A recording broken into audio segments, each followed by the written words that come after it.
Hi అండి, అందరికీ నమస్కారం. Welcome to my channel. ఈ వీడియోలో ఏపీ ప్రభుత్వ ఉద్యోగ సంఘాల మీద ఉద్యోగుల కీలక ప్రకటన అండి. సో వీడియో అయితే ఎక్కడికైనా స్కిప్ చేయకుండా చివరి వరకు చూడడానికి ప్రయత్నం చేయండి. అలాగే వీడియో నచ్చినట్లయితే ఒక లైక్ చేయండి, షేర్ చేయండి. ఇంకా మన ఛానల్ సబ్స్క్రైబ్ చేసుకున్నట్లే వెంటనే సబ్స్క్రైబ్ చేసుకుని లేటెస్ట్ అప్డేట్ న్యూస్ అనేవి ఎప్పటికప్పుడు అయితే మీ వరకు రీచ్ అవుతాయి. ఇక మీరైతే వారి మాటల్లోనే వినండి. ఉద్యోగ సంఘాల మీద కీలక ప్రకటన. దమ్ము బిర్యానీ పెట్టలేదు, డబ్బులు పెట్టలేదు, రవాణాకి అయిన ఖర్చులు పెట్టలేదు.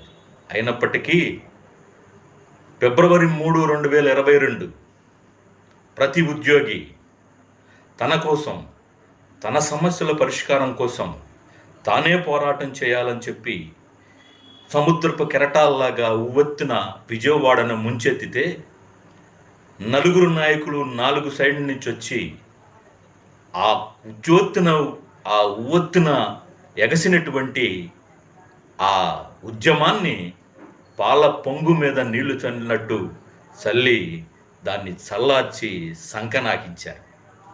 ఇప్పుడు ఎలక్షన్ 2 నెలల ఉందనంగా, అంటే ఒక 15 రోజుల్లోనో లేదా ఒక నెల రోజుల్లోనో ఎలక్షన్ నోటిఫికేషన్ ఇస్తారనంగా మా కోరికలు చాలా ఉన్నాయి, ప్రభుత్వం స్పందించట్లేదు కాబట్టి మేము సమ్మెకి వెళ్తాము అని చెప్పి బయలుదేరారు.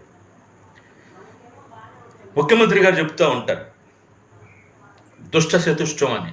ముఖ్యమంత్రి గారికి ఉందో లేదో దుష్ట చతుష్టం నాకు తెలియదు, కానీ ఆంధ్రప్రదేశ్లో పనిచేస్తున్నటువంటి 13 లక్షల ఉపాధ్యాయ పెన్షన్ల కాంట్రాక్ట్ అవుట్సోర్సింగ్ ఉద్యోగులకు మాత్రం దుష్ట చతుష్టం ఉంది.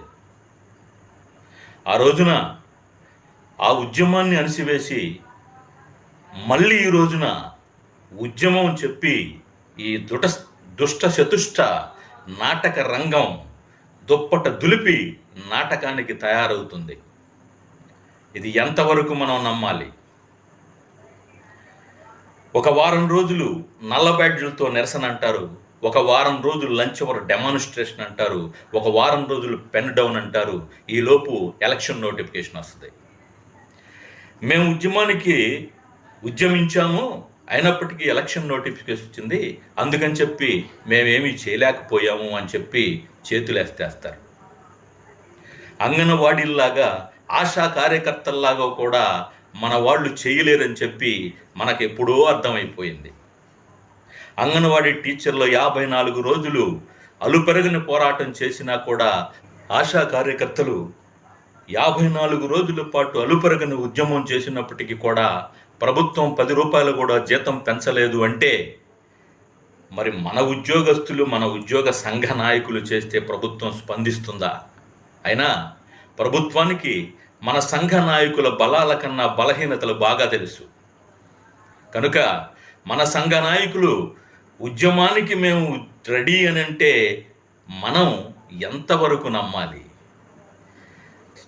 సిపిఎస్ రద్దు చేస్తామని చెప్పి మాట ఇచ్చిన తర్వాత సిపిఎస్ రద్దు చేయమని అడక్కపోగా జిపిఎస్కు మాకు ఆమోదమే అని చెప్పినటువంటి ఈ నాయకులు ఈ రోజున ఉద్యమం చేస్తానంటే సిపిఎస్ ఉద్యోగులు వస్తారా?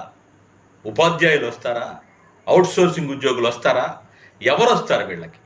కనీసం వీళ్ళ స్టేట్లో ఉన్నటువంటి యూనిట్లో పనిచేసే ఆ యూనిట్ మెంబర్స్ అన్నా వస్తారా లేదా అనేది కూడా అనుమానమే. ఎందుకంటే మనం ఆగస్టు 23వ సంవత్సరం 2021 తారీఖులో ఏపీ ఎన్జిఓ అసోసియేషన్ ప్లేనరీ జరిగింది. ఆ ప్లేనరీలో అసలు సమస్యలే లేనట్టు, అంటే ఉద్యోగస్తులకు సమస్యలే లేనట్టు, ఉద్యోగస్తుల సమస్యలు గంపకెత్తుకుంటే గంపడి సమస్యలు ఉన్నాయి, అసలు సమస్యలే లేవనట్టు ఒక 3 కోరికలు మాత్రం కోరాడు.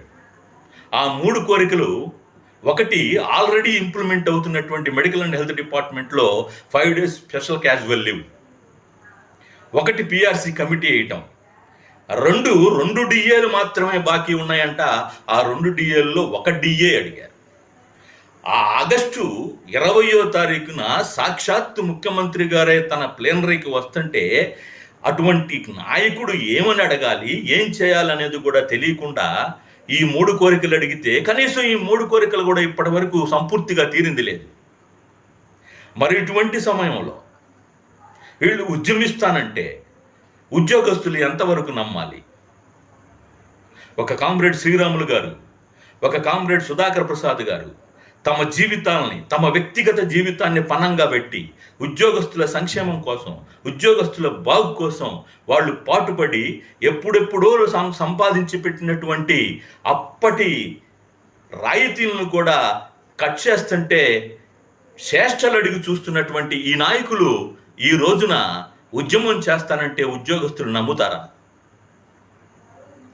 అటువంటి నాయకులు తమ వ్యక్తిగత జీవితాన్ని పలంగా పెట్టి ఉద్యోగస్తులకు ప్రయోజనం చేకూర్చినటువంటి నాయకులను చూసినటువంటి ఈ కళ్ళతో ఈ రోజున ఇప్పుడున్నటువంటి నాయకులను కూడా చూడాల్సి వస్తుంది. ఆ ప్లీనరీ సందర్భంగా ఉద్యోగస్తులకి అన్నీ తీర్నియో లేదో నాకైతే తెలియదు, కానీ ఆ సంఘ నాయకులకు మాత్రం ఏపీ ఎన్జిఓ అసోసియేషన్ యొక్క బైలాని అమెండ్మెంట్ చేసుకున్నారు. అలాగే ప్రమోషన్ రావటానికి ఉన్నటువంటి జీవోని అమెండ్మెంట్ చేశారు. ఈ రెండు జరిగినాయి. ఆ నాయకుడికి ఉద్యోగములో ప్రమోషన్ పొందాడు. అలాగే ప్రమోషన్ పొందిన గెజిటెడ్ ఆఫీసర్ అయిన ఆ సంఘ నాయకుడిగానే కొనసాగుతున్నాడు. సో ఇక్కడ ఉద్యోగస్తులకి ప్రయోజనం చేకూరిందో లేదో కానీ ఆయనకు మాత్రం ప్రయోజనం చేకూరింది. కాబట్టి ఇప్పుడు సమ్మె నోటీస్ ఇవ్వగానే మన వాళ్ళు, మన నాయకుల్ని ప్రభుత్వ సలహాదారులు లోనకు పిలుస్తారు. వాళ్ళకి ఏదో చెప్తారు. మన వాళ్ళు బయటకు వస్తారు. బయటకు వచ్చి ప్రభుత్వం సానుకూలంగా స్పందించింది, ఎలక్షన్ అయిన తర్వాత మన కోరికలన్నీ తీరుస్తానంది అని. 5 సంవత్సరాల కాలం నుండి స్పానుకూలమైనటువంటి స్పందన తప్పితే సానుకూలమైనటువంటి నిర్ణయాలు ఏమీ జరగలా ఇప్పటివరకు. మరి ఈ దశలో సమ్మె సమ్మతమేనా అనేది మన ఉద్యోగస్తులు ఆలోచించుకోవాల్సింది అని మనవి చేస్తూ సెలవు తీసుకుంటున్నా. నమస్కారం.